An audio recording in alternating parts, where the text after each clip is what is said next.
बिस्मिल्लाहिर्रहमानिर्रहीम अल्लाहुम्मा सल्लि अला मुहम्मद व आलिहि व इतरतिहि बियादि कुल्ली मालूम लकम। अल्हम्दुलिल्लाह स्टूडेंट्स, आज 29 जुलाई 2019 है और ये आज हमारी सीरीज़ का लेक्चर नंबर 95 है।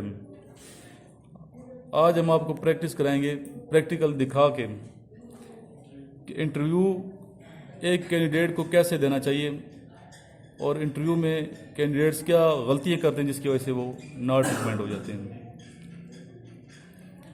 तो एक बच्चे का इंटरव्यू लेंगे, पहले उससे इंटरव्यू लेंगे जैसे वो है नेचुरली, और जो उसकी फॉल्ट्स, जो गलतियाँ हैं, जो मिस्टेक्स हैं, तो उसकी इस्लाह के लिए फिर आपको मैं कुछ टिप्स दूंगा। जी यस,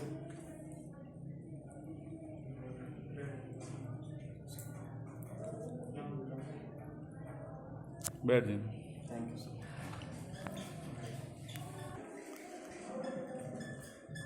जी बेटा, अपना इंट्रोडक्शन करवाएं।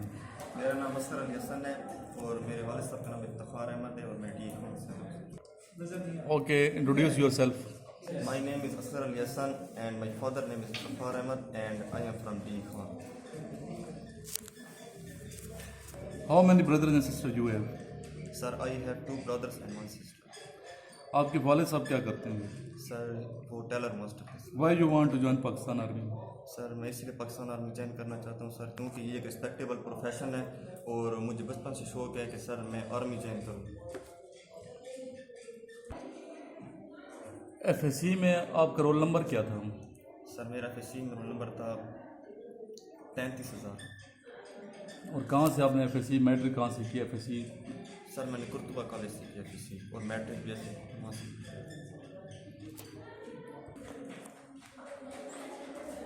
मैट्रिक में कितने परसेंट नंबर हैं?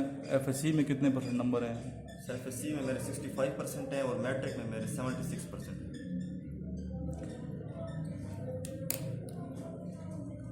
आपके वालिद साहब क्या करते हैं? सर वो टेलर मास्टर थे? Yes sir, yes right. कब फौत हुए हैं? 19 फरवरी। कितने बहन भाई हो? सर एक सिस्टर है और हम 3 भाई हैं। तो सीक्वेंस में बड़ा कौन है, छोटा? सर मैं। सबसे बड़े आप हैं? सबसे बहन भाई हो? तो बेसिकली आप किधर के रहने वाले हैं? सर हम बेसिकली भी डी खान के रहने वाले हैं। और डी खान में किधर रहते हैं? सर हम डी खान में ईदगाह पे रहते हैं।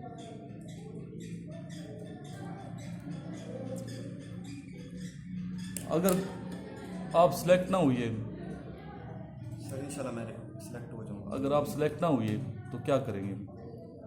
सर इंशाल्लाह मैं सिलेक्ट हो जाऊँगा, मुझे उम्मीद है सर। अगर ना हुए तो फिर? सर पहले तो मैं कोशिश करूँगा, अगर ना हुआ तो फिर सर मैं BBA करूँगा और फिर मैं ग्रेजुएट के बाद दोबारा ये चांस अवेल करूँगा एज ए कैप्टन के लिए।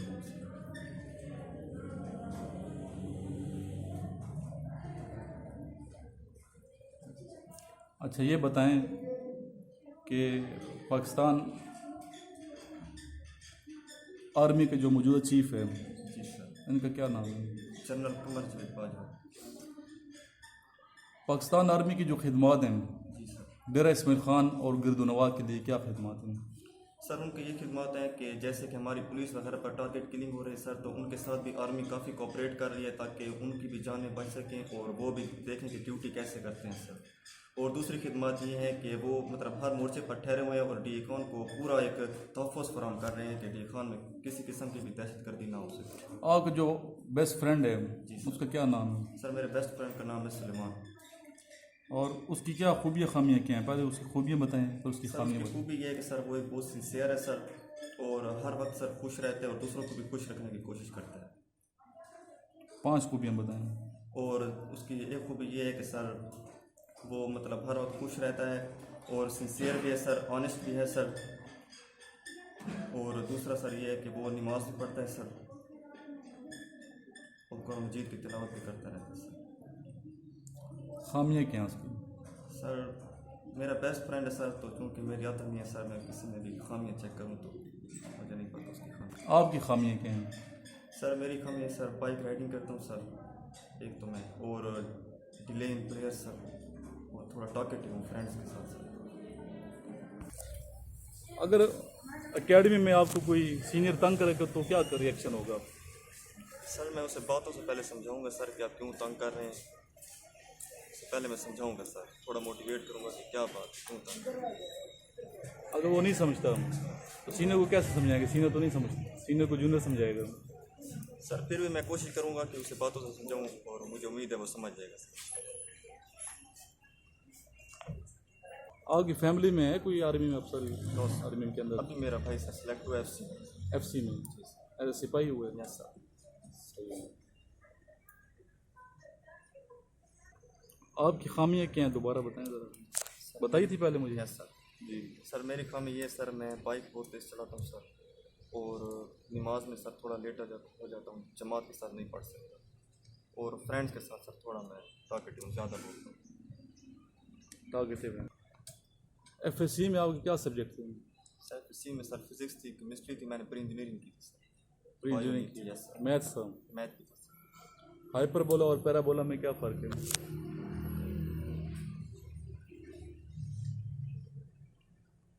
Sorry sir. Okay, best of luck. Thank you sir. Yes sir.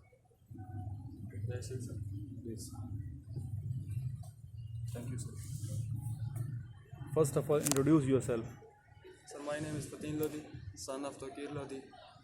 I did my FSC and matriculation from Cadet College Kalarkar. I am ex-academic secretary of Cadet College Kalarkar. Academic secretary. Okay. And I am also college color in basketball. Sir, I have one brother, one sister and siblings. My father is a retired bank manager and I am basically from Teraswell Khan. Basically, you belong to the DA Khan. Yes. And where you are settled nowadays? Sir, also in DA Khan, Gulshan Colony Phase 2. Why you want to join Pakistan Army? Sir, because I have passion from childhood to serve my country as a defender. General Nazar, Yes, sir. General Retired Nazar Yes, sir. का cadet college है, Yes, sir. तो इस cadet college के बारे में कुछ हमें बताएं। सर कैडेट कॉलेज एक तो हिली एरियाज़ में है, बहुत प्यारा वहाँ पे इन्वायरमेंट है, पोल्यूशन फ्री है। उसके अलावा पाकिस्तान में 7 और 8 नंबर पे कॉलेज हमारा आता है एकेडमिक के लिहाज से और फिजिकल एक्टिविटीज़ स्पोर्ट्स के लिहाज से। रिसेंटली हम गाला विनर भी हैं। FSC आपने बेटा कब की है? सर 2019। 19 अभी की है? Yes, sir. ये फर्स्ट चांस है? यस फर्स्ट टाइम आप इनिशियली क्लियर कर लिया आपने? Yes sir. पहली दफ़ा ही की है? Yes sir. डेर इस्माइल खान से किया था? रावलपिंडी। पिंडी से किया था? तो पिंडी क्यों चले गए थे, डी खान से क्यों नहीं? कॉलेज वालों ने अप्लाई किया था तो उन्होंने सेंटर वहीं पर रखा था। अच्छा, उन्हीं के साथ आप चले यस गए। तो फिजिकल आपने बताया कि मैं गेम खेलता हूँ, उसकी बास्केटबॉल खेलते हैं, तो Yes. बास्केटबॉल के जो गेंद है इसका कितना वज़न होता है? Sorry sir. बास्केटबॉल में कितने प्लेयर होते हैं 5 एक साइड पे? 5। और इसकी जो कोर्ट की लंबाई चौड़ाई कितनी है? Sorry sir. अच्छा, ये बताएं कि बास्केटबॉल किस मुल्क का कौमी खेल है? Sorry sir. आपने अपना नाम बताया फ़तीन लोधी, यस तो लोधी जो ख़ानदान है यस। बर सग़ीर में कब आए थे और कितने साल उन्होंने बर सग़ीर पे हुकूमत की है? और किस कबीले के बाद ये, या किस फैमिली के बाद ये, ख़ानदान के बाद ये लोधी ख़ानदान आया था? सर हम लोधी खानदान से 85 ईयर्स ऊपर रूल किया है सब कॉन्टिनेंट में। और सर ये मुझे नहीं पता, सॉरी सर, इसके बारे में कोई आइडिया नहीं कि किसके बाद ये आया था। आपकी खूबियाँ खामियाँ क्या हैं? सर मेरी खामियाँ ये हैं कि मैं जमात के साथ नमाज़ नहीं पढ़ता। उसके अलावा सर सोशल मीडिया ज़्यादा यूज़ करता हूँ। और सर जब अगर दोस्तों के साथ बैठ जाऊँ तो बहुत बातें करता हूँ। टारगेटिव हैं? Yes sir. 2 खामियाँ और बताएं। 2 खामियाँ सर ये है कि मैं मोबाइल फ़ोन भी एक्सेसिव उसमें यूज़ करता हूँ जब फ्री टाइम होता है मेरा। क्या करते हैं? ज़्यादा यूज़ करता हूँ। अच्छा, और सर और ये है कि बस यही है काम। खूबियाँ क्या हैं कि आप स्ट्रांग एरिया, कि आप कहते हैं यार ये मेरा स्ट्रांग एरिया, बाकी बच्चों से, मैं स्टूडेंट से या क्लास फेलो से मेरे बरतरी हासिल है मुझे? पब्लिक स्पीकिंग मेरी काफ़ी अच्छी है। उसके अलावा सर मैं कमीज अच्छा कर लेता हूँ। उसके अलावा सर मतलब है कि मैं गरीबों का मेरे दिल में रहम है कि यार इनके लिए मदद इनके लिए करनी चाहिए। और वालिदैन का फरमाबरदार हूँ, उनकी हर बात मानता हूँ। और सीनियर अगर आपको तंग करे तो आपका क्या रिएक्शन होगा? सर वो सीनियर है, उसका राइट है, अगर हम भी यहाँ कल को जाकर सीनियर बनेंगे हम भी करेंगे। उधर अपॉइंटमेंट मिली थी आपको कैडेट कॉलेज में? यस सर, क्या अपॉइंटमेंट थी आप? Academic secretary. एकेडमिक सेक्रेटरी, तो आप ज़ाहिर है कि एकेडमिक सेक्रेटरी थे तो आप एक अच्छे स्पीकर होंगे। Yes sir. तो इंग्लिश के स्पीकर हैं या उर्दू के स्पीकर हैं? उर्दू स्पीकर हैं। किसी टॉपिक पे स्पीच कर सकते हैं? Yes sir. करें। कौन सा टॉपिक पहले बताएं फिर स्पीच करें।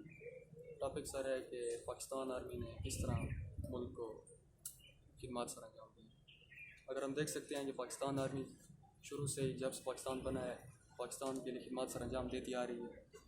हमने अगर हम देखें 65 की जंग हमने लड़ी, 71 की जंग हमने लड़ी, कारगिल वार लड़ी और आज तक हम दहशतगर्दी की जंग में मुलविस हैं। सबसे ज़्यादा कुर्बानी दे रही है और पाकिस्तान आर्मी दे रही है। दहशतगर्दी की जंग में हमने 85,000 से ज़्यादा जानें कुर्बान की हैं और वो सिर्फ अपनी अजीज़ की खातिर। वैसे क्या चीज़ है कि पाकिस्तान तो ये आर्मी जाके अपनी जानें दे देती है। ये लोग अपने जो इस चीज़ की फ़िक्र किए बगैर अपनी जाके जानें कुर्बान कर देते हैं। अभी कल परसों की बात है, कैप्टन आकिब शहीद में उसके साथ एक हवलदार था और बाकी 8 सिपाही थे। तो उनमें क्या जज्बा था जी? तो सर ये जज्बा है जो इनको यहाँ पर अपनी जानें देने में वो मजबूर कर देता है कि यार अपनी हमारे ख़ानदान से ज़्यादा इस मुल्क को हमारी जान की ज़रूरत है, तो वो अपनी जानें कुर्बान कर देते हैं। इसके अलावा अगर हम देखें जंग के अलावा मुल्क में कोई भी नागानी आफत आ जाए, सैलाब आ जाए, तूफ़ान आ जाए, वहाँ पर भी आर्मी बढ़ चढ़ हिस्सा लेती है। यहाँ तक कि अगर कोई डिपार्टमेंट भी ख़राब हो जाए वहाँ पर भी आर्मी आती है। तो हम अगर देखें जब से पाकिस्तान बना है और अब तक सबसे ज़्यादा कुर्बानियाँ दी हमारी आवाम के साथ पाकिस्तान आर्मी ने दी। सर मैं बस यही कहना चाहूँगा कि अगर आर्मी है अल्लाह ताला ने एक ज़रिया बनाया आर्मी को ऐसे पाकिस्तान। बच्चे देखें इंटरव्यू जो है ना बहुत डिटेल से लिया जा सकता है। ऐसे बच्चे भी हैं जिनके 40-40 मिनट इंटरव्यू होते हैं। 40 मिनट। अभी वो बच्चा हमारा गया था शोएब, 40 मिनट उसका इंटरव्यू हुआ था बकौल उसके। कितना इंटरव्यू हुआ था लंबा? 40 मिनट उसका इंटरव्यू होता रहा है। बाद बच्चों का इंटरव्यू 10 मिनट भी होता है, 5 मिनट भी होता है। टाइम ड्यूरेशन जो है इसमें भी आपने नहीं करना कि यार मेरा इंटरव्यू थोड़ा हुआ है या मेरा इंटरव्यू ज़्यादा तवील हुआ है। ज़रूरी नहीं है कि जिसके 40 मिनट्स का इंटरव्यू हो वो रिजेक्ट हो जाए, और ये भी ज़रूरी नहीं है कि वो सिलेक्ट हो जाए। बात समझ आई आपको? अभी इंटरव्यू में इंटर होने का जो तरीकाकार आप खुद अपनी वीडियो देखेंगे, चाहे आप आर्मी के लिए इंटरव्यू दे रहे हैं, प्रैक्टिस कर रहे हैं, या सिविल गवर्नमेंट के लिए कर रहे हैं, CSS PCS के लिए ये काम आएगा आपको। और जो सुनने वाले मेरे स्टूडेंट्स हैं उनके लिए भी कुछ टिप्स हैं, हिदायत हैं, इंस्ट्रक्शंस हैं जो मैं देना चाहता हूँ, जो मेरा अपना एक्सपीरियंस है। मैंने ज़िंदगी में इंटरव्यू दिए भी बहुत हैं और इंटरव्यू लिए भी बहुत हैं। और जब मैं किसी पोस्ट के लिए इंटरव्यू के लिए पहुँच जाऊँ तो फिर मैं कहता हूँ यार इंशाल्लाह ये सिलेक्ट हो जाऊँगा मैं इंटरव्यू तक। टेस्ट में क्लियर हो जाऊँ, इंटरव्यू में पहुँच जाऊँ तो इतना कॉन्फिडेंस होता है कि इंशाल्लाह ताला ये सीट मेरी है। मैंने चाहे एक सीट ही क्यों ना हो, तो इंशाल्लाह इस सीट पे मैं सिलेक्ट हो जाऊँगा। हो भी जाता था, अक्सर सिलेक्ट हो जाता था। ठीक है, अल्लाह का करम है। इतना कॉन्फिडेंस, पहली बात यह है कि कॉन्फिडेंस लेवल आपका सही होना चाहिए। इंटर जब आप होते हैं ना, जिस तरह पहला बच्चा इंटर हुआ है, हाथ जोड़े हुए हैं बिल्कुल नीचे, होशियार खड़ा है, हाथ कंधे बंद करके हाथ हिला के आए ना, हाथ आपने नॉर्मल तरीके से आए, बहुत तेज़ भी नहीं लाने, परेड करके भी नहीं आना। आर्मी आपसे आर्मी है परेड करके मैं चेक प्रेस करूं, वो भी मत करें।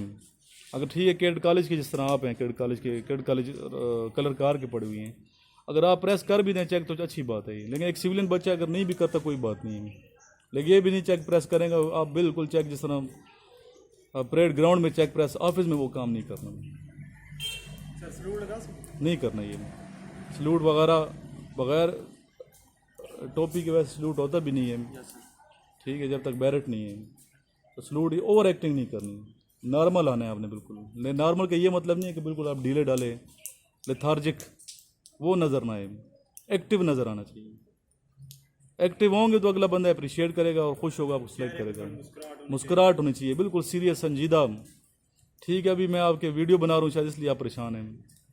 ठीक है, तो हवा उड़ी नहीं होनी चाहिए चेहरे की, बल्कि खुशगवार तबीयत। सिलेक्ट हो या ना हो, जहन में ये मत रखें कि पता नहीं मेरे साथ क्या होगा। जब तैयारी की है आपने, प्रिपरेशन करके जा रहे हैं, अच्छे नंबर हैं, मैट्रिक में भी आपके अच्छे नंबर हैं, FSC में भी अच्छे मार्क्स हैं, तो फिर अल्लाह की ज़ात पे यकीन भी होना चाहिए कि इंशाल्लाह मैं सिलेक्ट भी हो जाऊँगा। पहले यकीन होना चाहिए दिल में, चाहे जितना भी मुश्किल इंटरव्यू क्यों ना हो, चाहे आर्मी का है, चाहे CSS का है, PCS का है। तो अगर पुख्ता यकीन है ना अल्लाह रब्बुल इज़्ज़त की ज़ात पे कि इंशाल्लाह ताला मैंने सिलेक्ट होना, तो वो सिलेक्ट हो भी जाता है। वो बच्चे अक्सर सिलेक्ट हो जाते हैं। आने का जो स्टाइल है उसको ज़रा चेंज करें। पहली टिप तो ये है, आने का स्टाइल थोड़ा कॉन्फिडेंस के साथ आएँ, नॉर्मल तरीके से आएँ। और जब खड़े होते हैं तो होशियार मत खड़े हों, आसान बाज खड़े हों। होशियार भी खड़े मत हों, एक्टिंग लगेगी, ओवर एक्टिंग। आसान बाज, आप तो सिविलियन है ना, अभी आर्मी में तो नहीं है। आसान बाज कैसे खड़े होते हैं, कैसे खड़े होके दिखाएं आप। ये हाथ पीछे जोड़ के, ये आसान बाज खड़े होंगे। और खड़े आपने किधर होना है, चेयर के राइट साइड पे खड़े होंगे, लेफ्ट साइड पे खड़े होंगे। अपने किधर, आपकी चेयर आपके राइट पे होनी चाहिए, लेफ्ट पे होनी चाहिए। सर मेरी चेयर राइट पे होनी हाँ गुड। अभी चेयर जैसा करे हो आप, डेमो देना। ये आप चेयर इधर लाएं जी, चेयर लाएं इधर, प्रैक्टिकल आपको करके दिखाते हैं। अभी चेयर ये बच्चे के सामने पड़ी है, इंटरव्यू नहीं, गलत खड़े हैं आप। इस तरफ आपके राइट साइड पे चेयर होनी चाहिए। हाँ राइट पे, अभी आपका राइट है, आपके राइट साइड पे चेयर होनी चाहिए। चेयर के लेफ्ट साइड पे आप होंगे। ये खड़े होने का स्टाइल है। जब बैठेंगे कैसे बैठेंगे, मैं कह उस टाइम तक बैठना नहीं है आपने जब तक आपको जो इंटरव्यूअर है कहता नहीं है, जब तक आपको खुद नहीं बैठना। जिस तरह इसने कह दिया मैं आई सिट सर, नहीं कहना, उधर नहीं कहना। ये आप खड़े हो जाएंगे, वहाँ सलाम दे देंगे। आएंगे सबसे पहले आप इतनी ऊंची आवाज़ में सलाम हो कि उसको बड़ा क्लियर सुनाई दे। ठीक है, उधर सुनाएं, अस्सलाम वालेकुम सर। सर। हाँ, ये आवाज़ बड़ा क्लियर हो। आवाज़, इंसान की जो आवाज़ है ना, ये उसकी शख्सियत की अक्कासी करती है। दलेर आदमी की आवाज़ में भी ये गरज होगी, दलेरी होगी। एक बुज़दिल आदमी की आवाज़ में भी वो जो है ना लग्जिश सी होगी। जो अंदर से डरता है, लग्जिश के शिकार है, जो चोर है ठीक है, मैं मजाक कर, चोर वैसे दलेर नहीं होता। कोई ना कोई उसमें झूठ बोलता है शख्स तो वो दलेर नहीं, सच्चा बंदा दलेर होता है। तो आपने आवाज़ ऐसी होनी चाहिए। सलाम का स्टाइल, फर्स्ट इंप्रेशन ही आपके ये सलाम होते हैं, इंटर हो के सलाम देना। तो उधर आप खड़े हो जाएंगे, चेयर जिस तरह भी आपके राइट साइड पे चेयर है, अस्सलाम वालेकुम सर, यहाँ खड़े हो जाएंगे। जब तक मैं आपको कहूँगा नहीं, इंटरव्यूअर आपको कहेगा नहीं आपने बैठना नहीं है। जब वो कहेगा हैव अ सीट, तो आपने फिर कैसे बैठे हैं, इधर बैठे, ये इस तरह बैठे हैं। हाँ ये, और आप हाथ जोड़ लें बेहतर है साथ ना, इस तरह थोड़ा हाथ थोड़ा जोड़ लें। ये स्टाइल है बैठने का। ये इस तरीके से आपने बैठना है कॉन्फिडेंस के साथ। टेक थोड़ी सी अगर समझते हैं, रिस्पेक्ट देना चाहते हैं, तो चेयर के इस तरह होकर बैठ सकते हैं आप। बिल्कुल टेक मत लगाएं, चेयर को थोड़ा गैप दे दें, ताकि अगला समझेगा मुझे रिस्पेक्ट दे रहे हैं। तो सीनियर की रिस्पेक्ट देंगे तो उसके दिल में कोई आपके लिए नरम गोशा पैदा होगा। अगर रिस्पेक्ट, हाँ पाँव जो है ये ठीक है, ये वाला क्रॉस लेग नहीं बैठना। जिस तरह ये बच्चा बैठा हुआ है आपके सामने, इस तरीके से आपने, हाँ ये ठीक है, सही है। ये पाँव इस तरह बैठना, पाँव इस तरह रखना है। पाँव जिस तरह ग्रुप डिस्कशन में जब बैठेंगे तो आपने पाँव क्रॉस लेग नहीं बैठना, पाँव को हिलाना नहीं है। बाद घुटने हिलाते हैं, टांग हिलाते हैं, तो वो कन्फ्यूजन की निशानी है कि बच्चा कन्फ्यूज़ है, डरा हुआ है, जिस्म पे कंट्रोल नहीं है। नफसियाती पॉइंट ऑफ व्यू से, साइकोलॉजिस्ट से आप पूछ सकते हैं, जो हमारी मैडम है। इस तरह हाथों को नहीं हिलाना, जिस तरह बाद बच्चे अंगूठों को मलना शुरू कर देते हैं, हिलाते हैं, कन्फ्यूजन की निशानी है। इस तरह फिर आपने अपना जो है ना थूक निकलना नहीं है बार बार। इस तरह कहते हैं, डरा बंदा थूक निकलता है, पता चले या झूठ बोल रहा है या डरा हुआ है। और डरा हुआ जो शख्स है वो झूठ बोलता है, जो सच्चा बंदा है वो नहीं डरता, कन्फ्यूज़ नहीं होता। समझ आ गई? यहाँ तक आपको समझ आ गई आने का स्टाइल। फिर आपने क्या करना है, नेक्स्ट जो टिप है, एक तो मैंने स्टाइल बता दिया आने का कैसे स्टाइल है। फिर आवाज़ को आपने ना इतना ऊंचा रखें कि क्लियर सुनाई दे, पूछना ना पड़े अगले बंदे से कि आप क्या कह रहे हो। इतनी आवाज़ आपकी नॉर्मल होनी चाहिए, नॉर्मल आवाज़। बहुत ऊंचा भी नहीं बोलना, बहुत धीमा भी नहीं बोलना, इतना ढीला भी नहीं होना जिस्मानी हवाले से लेथार्जिक कि बिल्कुल ही आप मुर्दा हैं, मरे मरे डरे डरे से, वो नहीं होना। आवाज़ बड़ी क्लियर आवाज़ होनी चाहिए और सुनने वाले को इम्प्रेस करने वाली। और जब लफ्ज़ों को चुनाव है, तीसरी टिप, लफ्ज़ों को चुनाव बड़ा अच्छा होना चाहिए। पहले क्वेश्चन को सुने, जब आंसर देंगे तो अच्छे लफ्ज़ों का इस्तेमाल करें। अगर उर्दू में इंटरव्यू ले रहा है तो उर्दू में आंसर दें, इंग्लिश में इंटरव्यू दे रहा है तो आपने आंसर इंग्लिश में ही देना है। यानी कि वो इंग्लिश में पूछ रहे हैं, आप उर्दू शुरू कर दें। अगर वो उर्दू में पूछ रहे हैं और आप इंग्लिश शुरू कर दें, ये ओवर एक्टिंग हो जाती है। तो इस तरह की ओवर एक्टिंग भी आपने नहीं करनी। चाहे आपको गलत इंग्लिश आती है, बोलें इंग्लिश में। अगर इंग्लिश में वो पूछ रहे हैं तो आपने इंग्लिश में आंसर देना है। नेक्स्ट टिप क्या है कि पहले उसकी बात को गौर से सुने। कि वो क्या कह रहे हैं। फ़ौरन सॉरी नहीं करना। बाद बच्चे फ़ौरन सॉरी करते हैं, फ़ौरन सॉरी आपने नहीं करना, लफ्ज़ों सॉरी नहीं करना फ़ौरन। कि मैथ्स के क्वेश्चन कर रहे हैं, अगर आप फॉर एग्जांपल आर्ट्स के स्टूडेंट हैं, FA के हैं, या मेडिकल के स्टूडेंट, मैथ्स आपने नहीं पढ़ा, बहुत बच्चों ने मैथ्स नहीं पढ़ा होता, हर बंदा मैथ्स नहीं पढ़ता FSC में, तो आप फ़ौरन सॉरी करते हैं। पहले आप कोशिश तो करो ना, फार्मूला याद करके जाएं। मेरी एक प्रेजेंटेशन है, वीडियो देख लें, मुख्तलिफ फार्मूलाज, वो आपको मैंने सेंड भी की थी। एक 1300 फार्मूले उसके अंदर हैं मैथ्स के, अगर आप पढ़ सकते हैं, जो अहम बार बार आते हैं मैथ्स के जो क्वेश्चन करते हैं, वो फार्मूला कुछ तो याद करें ना। 1300 उसमें क्वेश्चन हैं, तो कुछ फार्मूले आप याद कर लें जो अमूमन किए जाते हैं। फ़ौरन सॉरी नहीं करना, जो आपको पता है कि मुझे नहीं आता, फिर आप सॉरी कर सकते हैं, मुझे नहीं आता। मुकम्मल आलिम तो नहीं है ना आप, कोई इंसान मुकम्मल आलिम नहीं होता, कंप्लीट ज़ात अल्लाह की ज़ात है। अच्छा बच्चे, एक चीज़ बॉडी लैंग्वेज, नेक्स्ट जो इम्पोर्टेंट बॉडी लैंग्वेज आपकी, जिस तरह मैंने बताया कि एक तो बैठना है कैसे है, क्रॉस लेग नहीं बैठना, हाथों को हिलाना नहीं है। बॉडी लैंग्वेज जो है आपकी वो बड़ी अच्छी होनी चाहिए, मौके की मुनावजत से हाथ हिलाएं हैं। ये मैं नहीं कहता बिल्कुल आप जाम होकर बैठ जाएं, आप हाथ हिलाएं लेकिन नेचुरली हिलाएं। बाद बच्चे क्या कहते हैं, आप ठीक हिलाएं जिस तरह आपके बातों के साथ कर रहे हैं। बाद बच्चे बहुत ज़्यादा हाथों को हिलाते हैं, बात कर रहे हैं हाथ हिल रहे हैं, तो काम भी नहीं करना। वो भी कन्फ्यूजन की निशानी है कि यार ये जल्दबाज है, ये जल्दबाजी नहीं दिखानी, वहाँ पे कन्फ्यूज़ नहीं होना। उम्मीद है आपको ये बात समझ।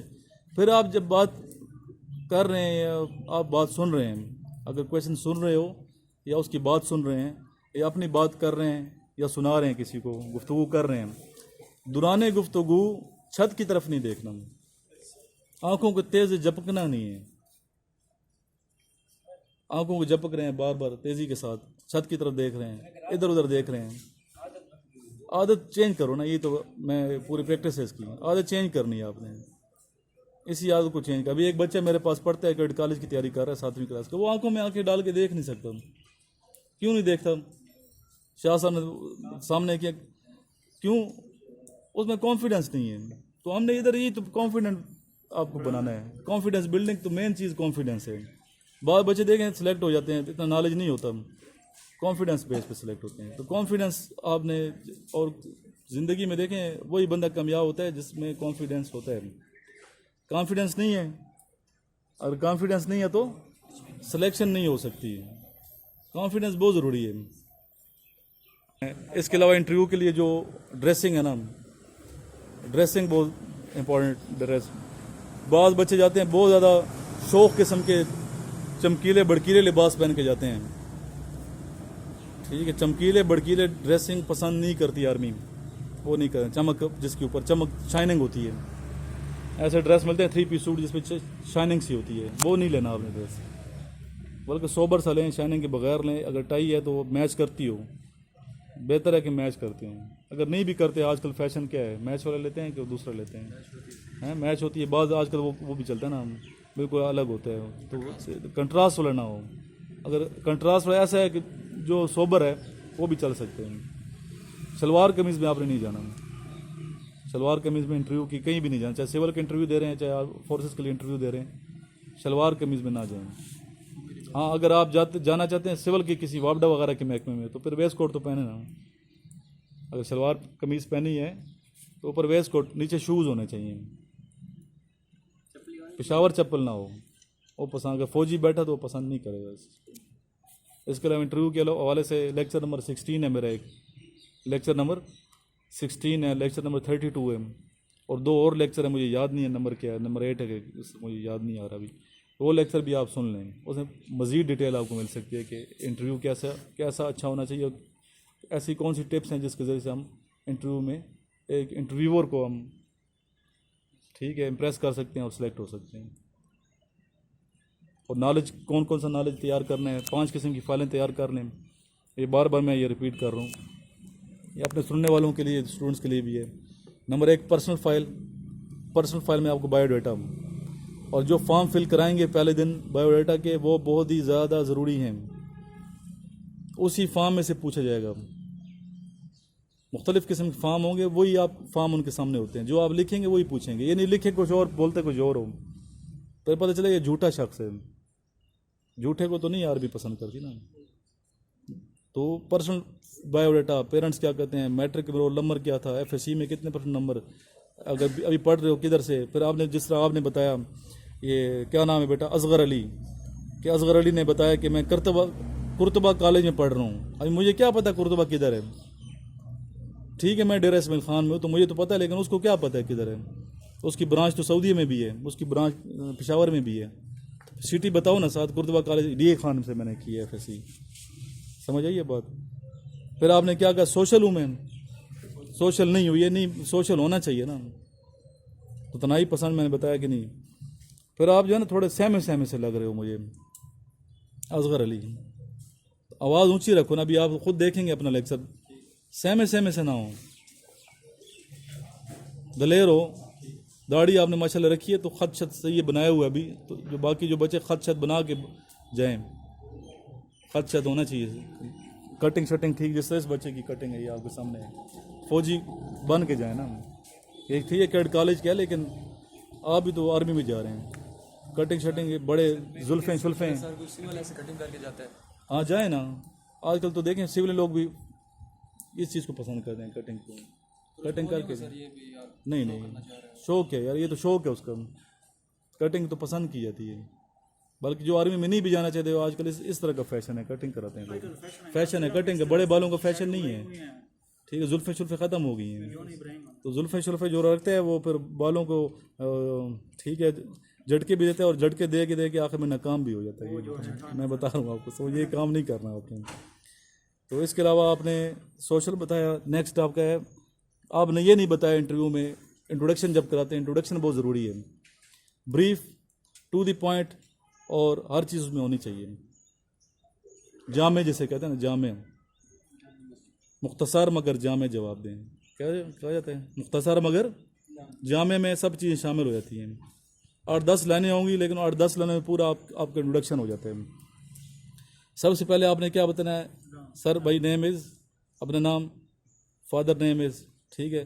फिर आपने बताया आई बिलोंग टू, अपना area basically belong to which area, then we are settled in, जिस एरिया में आप सेटल्ड हैं। अगर कोई वज़ीरिस्तान का है तो बेसिकली बताएंगे Waziristan, basically I belong to Makeen, south Waziristan, tribal district, but we are settled in Dera Ismail Khan, दोनों उसमें काउंट हो गए हैं। फिर आपने बताना है अपने वालिद साहब का पेशा, फादर क्या करते हैं, इंट्रोडक्शन के अंदर। फिर अपने बहन भाइयों की तादाद बतानी है, अगर कोई इकलौता नहीं है तो बताएं, इकलौते बताओ मैं इकलौता हूँ, ठीक है। फिर आपने बताना है मैंने मैट्रिक में इतने % नंबर लिए, और फ़लाँ जगह से, फ़लाँ स्कूल से, फ़लाँ सिटी के स्कूल से मैंने मैट्रिक किए, एफएससी फ़लाँ कॉलेज से, फ़लाँ इदारे से किया, और इतने % नंबर लिए हैं। आई डिड मैट्रिकुलेशन फ्राम, ठीक है, जो भी इदारा है आपके, एंड गॉट 80% मार्क्स या 90% मार्क्स, जितने भी आपने लिए हैं। इस तरह I did FSc from FG college Dera Ismail Khan and got first position, अगर कोई पोजीशन हासिल की है। इस तरह अगर आपने कोई, हमने साबी सरगर्मी में हिस्सा लिया है, हमने साबी सरगर्मी में, जिस तरह डिबेट है, ठीक है, जिस तरह आपने बताया मैं सोशल एक्टिविटी दूसरे वो करता हूँ, क्या करते हैं, एकेडमिक सेक्रेटरी रहे हैं, हम निसाबी सरगर्मी है ये। तो हम निसाबी सरगर्मी बताएं कि आपने ये इस तरह हम निसाबी सरगर्मी के साथ गैर निसाबी सरगर्मियाँ कुछ होती हैं, कोई एक होती है हम निसाब से जैसे डिबेट, स्पीच, ऐसे कंपटीशन, स्टोरी कंपटीशन, तिलावत करते हैं, नात पढ़ते हैं, ये निसाब में फ़ायदा। एक होती है गैर निसाबी सरगर्मी, वो कौन सा, डांस हो गया, ड्रामा हो गया, गेम्स खेलते हैं, स्पोर्ट्स में कोई परफॉर्मेंस, कोई आपने गोल्ड मेडल लिया हो, कोई सिल्वर मेडल लिया हो, कोई आउटस्टैंडिंग, आपने खुद इंट्रोडक्शन में बता देना है वहाँ पे। इसी तरह जिस तरह आपने बताया ये एफसी में भाई है, बताया आपने, तो बताओ ना उसका रैंक क्या है, ये तो पता होना चाहिए। भाई आपके एफसी में और आपको पता ही नहीं है, आप पता करें क्या एफसी में सिपाही हो तो फख्र से बताएं मेरा भाई सिपाही है, अफसर तो बताएं अफसर है, बाल बच्चे उनके वालिद साहब होते हैं, सूबेदार होते हैं या नायब सूबेदार, शर्म महसूस कर रहे होते हैं। बताइए, ये प्राउड होना चाहिए यार, आप सूबेदार साहब के बेटे हैं, क्या वो वालिद साहब को इतना मतलब मेहनत की है कि वो सूबेदार के रैंक तक पहुँचे हैं, उनके आप बेटे हैं, उनके आपकी रगों में जो आपकी वेन्स हैं आर्मी का ब्लड गर्दिश कर रहे हैं, तो फ़ख्र से बताना चाहिए, इसमें ऐसी कोई बात नहीं है। फिर आपने खामियां सोच रहे थे, कंफ्यूज। खामियां याद करो ना, अपनी खूबियां भी पता हो, खामियां भी, दोस्त की खूबियां खामियां पता होनी चाहिए कि मेरे दोस्त की ये खूबियां खामियां हैं, ठीक है। जो खूबियां खामियां होंगी एक्चुअल वो आपने बतानी है। फिर इसके अलावा टारगेटिव आपने बताया बहुत ज़्यादा, लगते तो नहीं हो मुझे शक्ल से टारगेटिव, लग रहे हैं। फ्रेंड का बताया, चलो ठीक है, फ्रेंड्स के साथ। फिर आपने कहा सीनियर तंग करे, मैंने क्वेश्चन किया तो क्या आपका रिप्लाई क्या होगा, तो आपने क्या आंसर दिया था? तो सीनियर को समझाओगे, समझाया जाता है, वो तो ट्रेनिंग का हिस्सा है ना। आप बताएंगे सर वो पार्ट ऑफ ट्रेनिंग है, तो उसमें तंग क्या करना है, तंग कोई सीनियर नहीं करता, पार्ट ऑफ ट्रेनिंग में उसे ओबे करूँगा। समझ आइए बात। आवाज़ मैंने आपको पहले बताया कि आवाज़ आपने इतनी ऊंची रखो, अभी आपने वीडियो सुनोगे पता चले कैसी आवाज़ है आपकी, धीमी आवाज़ इतनी ऊंची रखें कि आपको क्लियर जो है ना सुनाई दे अगले बंदे को कि आप क्या कहना चाहते हैं। इस तरह फ़तीन लोधी ख़ानदान का पता हो, जो भी कास्ट है, कास्ट लिखवाई, सब कास्ट लिखवाई आती है, तो कास्ट, सब कास्ट, सेक्ट, सबको पता होना चाहिए, आपको नॉलेज होना चाहिए। एकेडमिक कलर क्या होता है? एकेडमिक कलर नहीं, कॉलेज कलर एंड बास्केटबॉल। अच्छा, कॉलेज कलर लिए बास्केटबॉल की प्ले, मैंने आपको क्वेश्चन की है बास्केटबॉल की, आपको सॉरी की है, आपको सारा पता हो, बुक्स मिलती हैं हेल्थ एंड फिजिकल एजुकेशन की, आप सब खरीद लें, सही है। हेल्थ एंड फिजिकल एजुकेशन की FSC लेवल की बुक्स आपके पास होनी चाहिए, जो FSC में पढ़ाते हैं हेल्थ एंड फिजिकल, उसमें सारे ईच एंड एवरीथिंग गेम्स के बारे में होता है, क्रिकेट, बास्केटबॉल, ठीक है, वॉलीबॉल, सारी जितनी मेन गेम्स हैं इंटरनेशनल लेवल की और इवन नेशनल लेवल की जो बुक्स हैं, और KPK बोर्ड की जो बुक है वो आप खरीद लें। ज़रूरी नहीं कि आप टेक्स्ट बुक की ख़रीदें, कोई और बुक भी आप ख़रीद सकते हैं। नेट से भी आपको मवाद मिलता है, लेकिन बहुत चीज़ें नेट पे गलत भी होती हैं, ये मैं बताऊँ। नेट पे कोई भी चढ़ा सकता है, तो हो सकता है उसकी लंबाई चौड़ाई जो दी है बास्केटबॉल कोर्ट की गलत हो, इस तरह वज़न। इसलिए मैंने टेक्स्ट बुक जो होती है ना, टेक्स्ट बुक जो पढ़ाई जाती है, चाहे KPK बोर्ड की है, चाहे पंजाब टेक्स्ट बुक बोर्ड इस यहाँ की है, तो हेल्थ एंड फिजिकल एजुकेशन की बुक ये आप सबके पास होनी चाहिए। और गेम आपने ज़रूर खेलनी भी और बतानी भी है, मैं फ़लाँ प्लेयर गेम खेलता हूँ। एक बंदा ना गेम खेलता है, ना सोशल है, ठीक है, ना नंबर उसने ऐसे लिए हैं, तो कैसे हो उसने? ये ना बच्चों वाला लेवल ना होना यार, आप ये अफसर बनने जा रहे हैं, ज़हन आपको ऊंचा होना चाहिए ना, सत्ता ऊंची करें। अभी जुमले जब बनाते हैं, सेंटेंस कंप्लीशन आज प्रैक्टिस करनी थी, लेकिन चूंकि वो गए हैं, अभी आए नहीं मेरे ख्याल गए हुए हैं, तो कल इंशाल्लाह हम जो नेक्स्ट वीडियो हम बनाएंगे सेंटेंस कंप्लीशन की बनाएंगे, तो उर्दू सेंटेंस कंप्लीशन, नफ्सियाती टेस्ट, वो आप कर तो सारे आते हैं, 26 के 26 किए होते हैं, लेकिन सारे गलत किए होते हैं, वो नहीं होते जो उनको चाहिए रिक्वायरमेंट है, उसके मुताबिक हम इसकी प्रैक्टिस करवाएंगे। समझिए, तो सत्ता आपकी, मैंने बताया कि जब आप स्पीच करते हो, लेक्चरेट देते हैं या डिस्कशन करते हो या ग्रुप डिस्कशन करते हैं, तो जहन में उधर रखना है कि आप अफसर हैं, अफसर वाली बात कर रहे हैं, जुमला बनाए अफसर वाला जुमला बना रहे हैं। बच्चों वाले जिस मैं गेम खेलता हूँ, मैं मोबाइल पे गेम खेलता हूँ, तो मोबाइल पे गेम खेलने का क्या हुआ उस पर बताऊँ मैं उसको?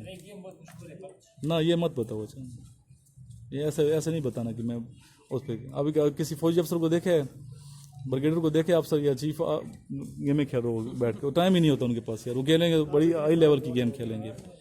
तो आर्मी की गेमें और ज़्यादा हाई लेवल की भी मत बताएं कि मैं गोल्फ खेलता हूँ, और खेलता अच्छी बात है यार, वो तो ज़्यादा अच्छी बात है, खेलते अगर कोई ज्वाइन कर सकते हैं वो फिर ज़्यादा उसी लेवल के क्वेश्चन करेगा आपसे। आर्मी वो सीनियर लोग खेलते हैं, खेल सकते हैं, अगर आपके फैसिलिटी या घर के करीब गोल्फ क्लब है तो ज़रूर जाएं यार, खेलें। मैं तो कहता हूँ खेलना, अगर खेलते हो तो बताओ, सच बताना है आपने। ये बंदा क्रिकेट खेलता ही नहीं है और बताए मैं तो बड़ा अच्छा प्लेयर हूँ मैं, तो पकड़ा जाएगा वहाँ पे, झूठा शख्स जो है पकड़ा जाता है, इस तरह वो पकड़ लेंगे। कैसे? कैंट में है ना गोल्फ क्लब, बहुत अच्छा क्लब है, आप जा सकते हैं, आप देखें, मैंने विजिट किया वहाँ पे। हाँ जाने दे, कार्ड वगैरह बना लें आप, कार्ड करना से बात कर लीजिएगा तो इंशाल्लाह हो जाएगा। जी अभी कोई क्वेश्चन है लास्ट में, 2-3 क्वेश्चन करें फिर हम लेक्चर ख़त्म कर दें। हाँ झूठ देखें, बाद लोग ओवर एक्टिंग बनते हैं, ओवर स्मार्ट बनते हैं, और अक्सर देखें लड़के इसीलिए रह जाते हैं, ना ओवर एक्टिंग करनी है ना ओवर स्मार्ट बनना है, जो आप हैं वही ज़ाहिर करें। जिस तरह मैंने बताया ना कि एक वालिद है, उसका चौकीदार है फॉर एग्जांपल, तो आप क्लियर बताओ कि मैं चौकीदार साहब का बेटा हूँ। कैसे? करेक्टर के बारे में अगर कुछ- देखिए झूठ बोलना भी तो बहुत बड़ी करेक्टर की खामी है ना। झूठ जो बजाते खुद है गुनाह कबीरा भी है और करेक्टर की बहुत बड़ी खामी है। आप वहाँ कोई झूठ नहीं बोलना, सच बताना है। ठीक है, कितने बहन भाई हैं वो भी सच बताएं। वालिद साहब क्या कहते हैं, वो भी एक बच्चा जिस तरह गया आया था मेरे पास, तो उसके वालिद साहब आर्मी वो चेयरमैन वापडा नहीं थे, तो वो मुझे कहता सर बचपन में उसको चेयरमैन कहते थे ना, और वापडा में वो क्लर्क थे। वापडा में क्लर्क थे लेकिन बचपन में बस चेयरमैन सुना हुआ था कि चेयरमैन लोग खुशी से कहते थे, इलाके के लोग चेयरमैन हैं, तो चेयरमैन वापडा के चेयरमैन हैं। तो उसने पूछा जब कि वाकई आप चेयरमैन के बेटे हैं, तो उसने कहा जी मैं चेयरमैन का बेटा हूँ। तो उसने कहा मैं भी चेक करता हूँ। चेक हो जाता है, आपको पता है, नेट पे लिखेंगे लिस्ट ऑफ चेयरमैन वापडा तो सारी सामने आ जाएगी। तो उसने जब चेक किया तो वो नहीं था, फादर नाम ही नहीं था। तो उसने कहा उधर पकड़ लिया कि झूठ बोल रही है। ये काम नहीं करना आपने, झूठ इस तरह पकड़ा जाता है फिर, और कंफ्यूज भी आप हो जाएंगे। ठीक है, बाकी साइकोलॉजिस्ट को पता चल जाएगा कि बंदा झूठ बोल रहे हैं। झूठ बिल्कुल ना बोलें, जो लिखते हैं वही बंदा देखें। सच और झूठ में फ़र्क मैं बताता हूँ। जो सच बोलेंगे ना तो आपको याद नहीं रखना पड़ता। सच की सबसे बड़ी खूबी क्या है, तो अल्लाह खुश होता है ना, सवाब है। एक मुसलमान सच्चा होता है, झूठा नहीं होता। मुसलमान होता ही सच्चा है। नबी पास ने उम्मती झूठ नहीं बोलते। नबी पास ने फरमाया कि मेरा उम्मती झूठा नहीं होता, धोखा नहीं देखा और झूठा नहीं होगा। एक तो ये कि अल्लाह की ज़ात खुश होती है, सबसे बड़ा जो ठीक है पार्ट है हमें वो फैक्टर नज़र आता है सच का। दूसरा ये कि सच आपको याद नहीं रखना पड़ेगा। झूठ बोलेंगे आपको याद भूल जाएगा कि मैंने पहले क्या कहा था, फिर आप दूसरी जगह अरसा गुजरेगा भूल जाएंगे, फिर पकड़े जाएंगे, फिर गुनाहगार अलग से होंगे और फिर शर्मिंदा अलग से होंगे। तो इसलिए सच बताएं आप। बाकी आपको यकीन आज के इस लेक्चर से फ़ायदा हुआ होगा। जो वीडियो ये बनती हैं इसको आप लोग देखते हैं, इसको शेयर भी किया करें आगे अपने दोस्तों को, जो आपके दोस्त आर्मी नेवी एयरफोर्स में अप्लाई कर रहे हैं CSS के लिए, ग्रुप में भी आपको ऐड में कर दूँ। इसको शेयर करें ताकि बाकी दोस्तों को भी फ़ायदा हो। और बाकी मुख्तलिफ सिटीज़ के ग्रुप हैं तो उसमें भी आप लोग ऐड यकीन है। अपने ग्रुप एकेडमी के ग्रुप में तो आप ऐड है ना वैसे भी। आखिर में इस दुआ के साथ इस लेक्चर का इख्तिताम करते हैं कि अल्लाह ताला पाकिस्तान की हिफाजत फरमाए, अफवाज पाकिस्तान को तरक्की और कामयाबियाँ अता फरमाए। जहाँ भी पाकिस्तानी सिपाही हैं, अफवाज पाकिस्तान के जो हमारे दोस्त हैं, सरमाए, अल्लाह ताला उनको हर जगह कामयाबी से नवाजे। जितनी कुर्बानियाँ पाकिस्तान आर्मी की हैं ये सिविल की नहीं है। पाकिस्तान आर्मी का जो सिपाही है वो गोली के आगे जाता है, जान कुर्बान करता है, जाने कुर्बान करें शहीद हो रहे हैं। और कोई सोच भी नहीं सकता कि कितनी बड़ी खिदमत अंजाम दे रहा है एक सिपाही जो है। तो उनके लिए भी हम दुआ गो हैं जो शहीद हो चुके हैं और रिसेंटली शहीद हुए हैं। वज़ीरिस्तान में कुछ शहीद हुए हैं, बलूचिस्तान में हमारे फ़ौजी शहीद हुए हैं। अल्लाह ताला उनको जन्नतुल फिरदौस में आला मकाम अता फरमाए। और इसके अलावा जो मुल्क के दुश्मन हैं, दहशतगर्द हैं, अल्लाह ताला उनको नेस्त नबूद फरमा दे। इसी दुआ के साथ आज का ये लेक्चर ख़त्म करते हैं। अस्सलाम वालेकुम।